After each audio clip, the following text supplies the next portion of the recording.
Cartoonsters! This week, the Cartoon Show is doing another video about the hit Cartoon Network series, Steven Universe. This thing's gonna be me. Wait. Steven? What? I thought that we were gonna talk about the wonderfully weird world of Gumball here. Because I have this thing right here, and I was just talking about how... we just got the trailer for it, and there's a Comic-Con panel for it coming up, and honestly, I'm not sure what to expect with it. But by the way, that trailer was really good, or wonderfully weird, I should say in this case. Yeah, I mean, we could talk about the wonderfully weird world of Gumball. Try saying that 5 times fast. Yeah. I was thinking that we could do a video all about Peridot, because I've been rewatching a lot of her scenes and episodes on YouTube lately. Alright, I guess I'm down for that. So, who knows what this is going to be about with that green Dorito of a crystal gem. Yeah, thanks a lot, guys, for making me not look at Peridot the same way ever again. So, let's see. There was one time when she called Yellow Diamond a clod. Boy, do I remember that one heck of a roast there.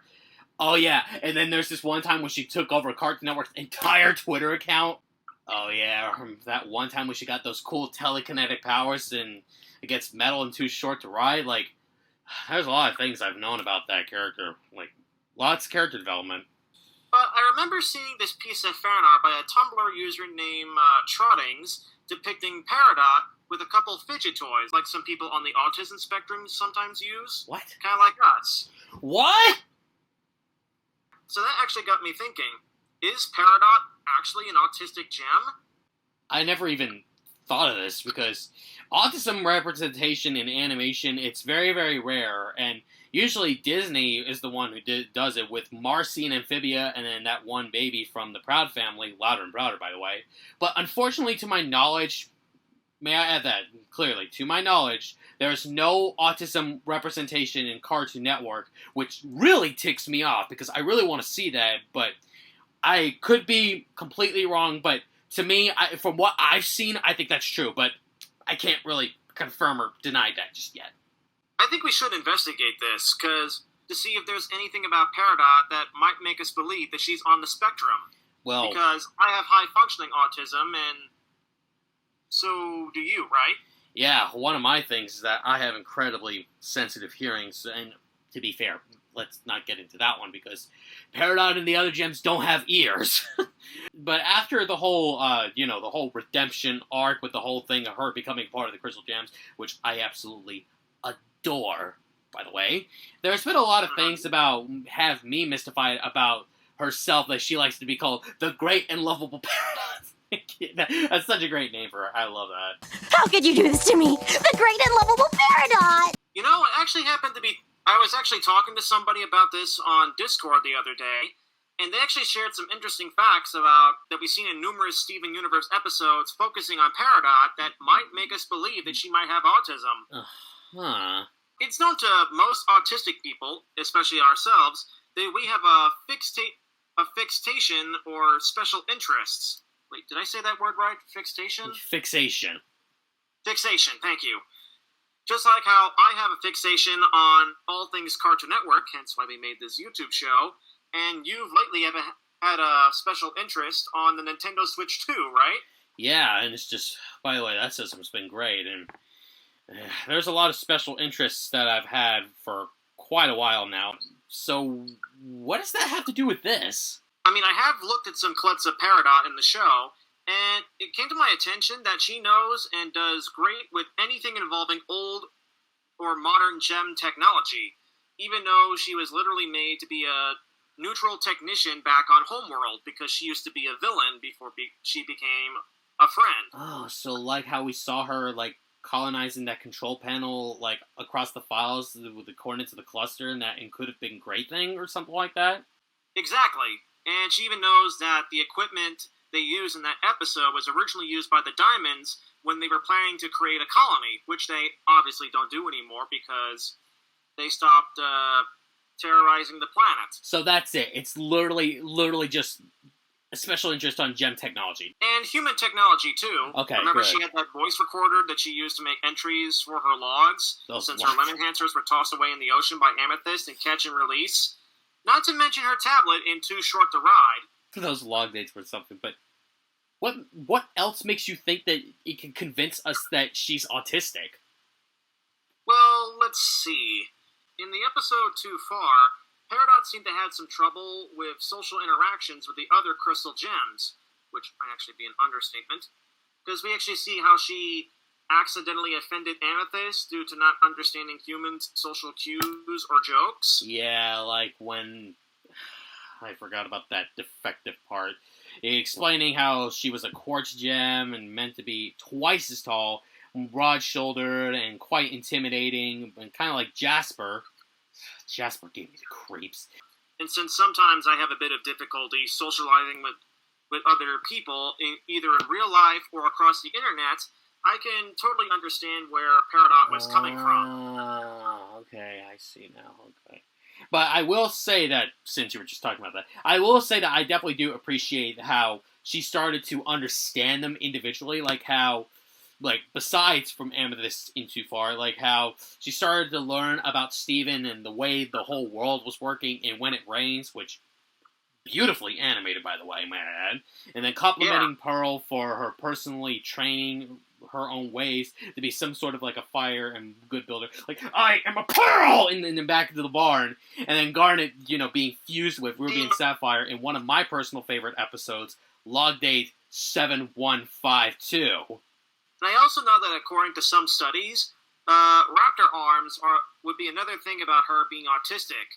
That being with her attachment to inanimate objects, like we see how she was very happy to be with her tablet, and that, as well as that big alien plushie she won at Funland. Okay, wait. Raptor, what the front door is that? Like this. I know that I think some autistic people do that. I did actually see Peridot do that in the episode The New Crystal Gems when she was pretending to be Garnet with those sunglasses. That is the first time I've ever even knew autistic people did that, so that's actually a first time for me. And she did have a bit of trouble putting thoughts into words, like in the episode Barnmates, when she gave Lapis an apology card instead of talking to her directly. Well, the apology card had only a couple sentences, though she said it took hours to make. I just remembered something as well. What about that Gravity Falls imposter, that northern teen drama that they had, that Camp Pining Hearts nonsense? Like, it looked like a Gravity Falls imposter, at least for me. Yeah, so Peridot also has another special interest on Camp Pining Hearts. Ever since Steven introduced her to the show, she started to love it by quoting certain scenes, making a chart detailing the best romantic connections between specific characters, and scientific explanations on why they should be perfect together. And even she and Lapis staging out a fan fiction episode that Lars secretly wrote once. Okay, I see. The introduction. Wait. When did that ever happen? It wasn't an episode of the show, but it was the fourth Steven Universe graphic novel by Kaboom Studios called Camp Pining Play. I've never even... Okay, I need to make this a total side note. I usually don't buy graphic novels too much, so I'll have to check that out. And then there's Peridot's Echo... How do you pronounce that word? Echolalia? Echolalia, okay, thank you. Or repeated words, because Peridot has been known to say the word Claude an awful lot. Yeah. Claude! Money Claude! Running out of ways to say Claude. Like, especially... One of my favorite ones is in Too Short to Write, where she just types Claude over and over and over again. That's great. And sometimes Peridot can be a little bit too literal.